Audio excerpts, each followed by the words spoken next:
Hello, everyone. Welcome to the Papa John's Railsplitters on the mic. I'm Rusty Peace, and today we're talking with Lincoln Memorial University golf coach Travis Muncy. Coach, welcome. Thank you. Good morning, Rusty.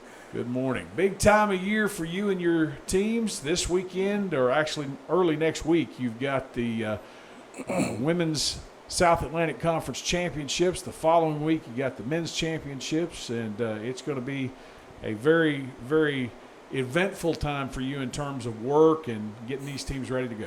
Yeah, that's what we're concentrating on this week, is getting the women prepared and the course prepared, and rolling in everybody. All the conference teams will be rolling in here on Sunday for practice rounds, and then the championship will start 36 holes next Monday, and then 18 Tuesday for the finals. It's, the women right now, I looked at your schedule prior to this interview, and I didn't see them in action today, but the men are in the Argonaut Invitational down in Pensacola. They've got a week or so to go. You're giving both teams a little rest before that event.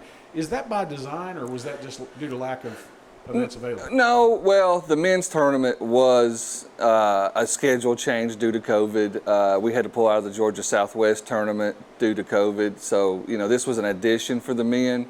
The women's was by design to give them a week off before conference to prepare for it. So, with the men down there in Pensacola right now competing as we speak, the women's team probably getting some practice in here at the range, but are they also taking the opportunity to go over to Woodlake and compete over there and get used to the course? Yeah, we're hosting our conducting our practices this week all at Woodlake. We'll do a short game practice for a couple hours, and then we'll go out and play a few holes. We play the loop is what we call it. It's we play 1 through 5 and up 9. We do that quite often with our short game practice. So with COVID-19 still in effect, we're seeing numbers decline now in terms of those infected and the number of people that have been vaccinated. Will there be any changes in the way the tournament is run this year? Yeah, precautionary measures. Well, yeah, because the support staff is cutting back. Usually in the past we're going to have live scoring, so we're going to have that, but we're doing it differently this year. Usually we had a volunteer every 3 holes. They stand and get the scores. This year we're going to have the players put the scores in themselves through their phones. So that cuts back on a lot of people having to use the clubhouse and just a lot of extra people around. So the support staff will be cut back to bare minimums and, in due of COVID. You go back into the days before technology really started to revolutionize. I know that there was some skepticism as to whether rangefinders should actually be allowed many, many years ago. Now they're just kind of commonplace. You see kids pulling them out of their bags a lot, checking the yardage, out there on the course. And now we're talking about entering scores from a cell phone.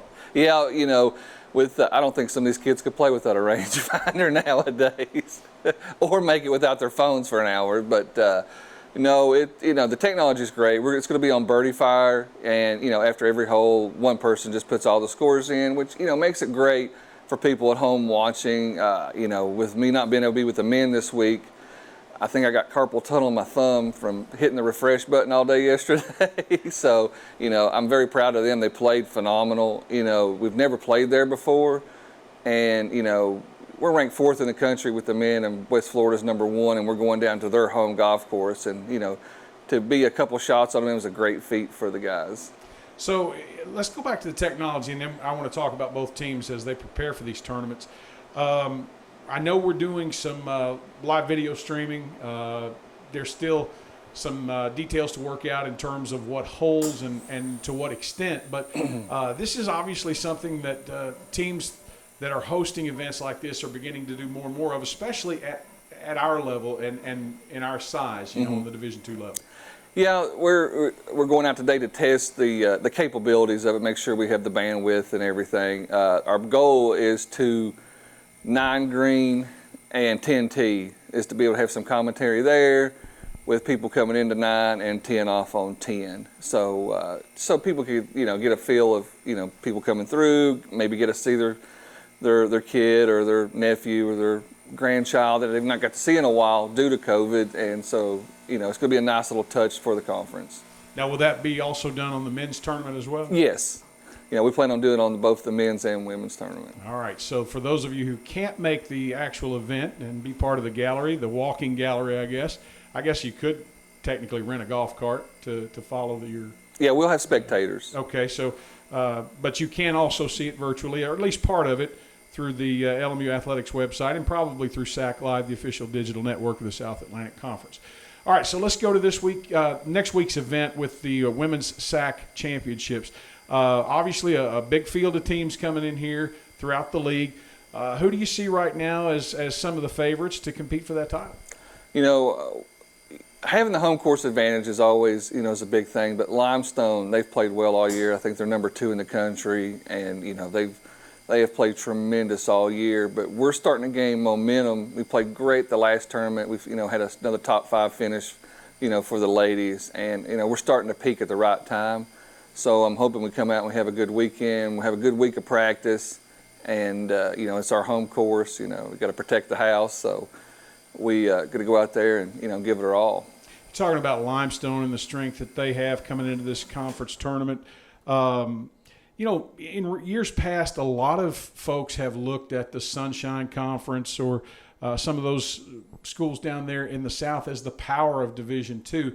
With Limestone's addition to the South Atlantic Conference, do you see us maybe moving up to close the gap or maybe even taking over that spot? Yeah, it's still going to be hard to overtake, all the Florida schools. But, in our region with the Peach Belt, Conference Carolinas, and, the SAC, I think the SAC's becoming so much stronger in all athletics, especially in golf, with Carson Newman, Lincoln Memorial, Tusculum, Wingate, Lenore Ryan. I mean, the list just goes on. Anderson, of great schools, that are constantly in the top 25 in the country on the men's and women's side. So, it's not an easy feat to win conference. Once you start postseason, you battle at conference, and it's a battle at regionals, and then it's a battle at nationals. So, it's just, there's no easy process to postseason.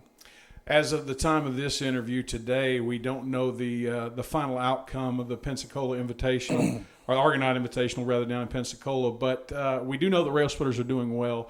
With that being said, in preparation for their SAC championship next week, a week from, they've got to be a favorite with what they've done over the last couple of years and the returners they have this year and the success they've had this season. Yeah, we've been the favorite the last few years, but, it's been sort of our spur as a conference, and I'm hoping we break the cycle this year, being on our home golf course. The guys have played tremendous, all year. They've put everything into it, and, they've proven they've been one of the best teams in the country. We were ranked number 1 there for a while. We're number 4 now, so, it's one of those things where it's hard to stay on top, but, it's always fun to fight for it.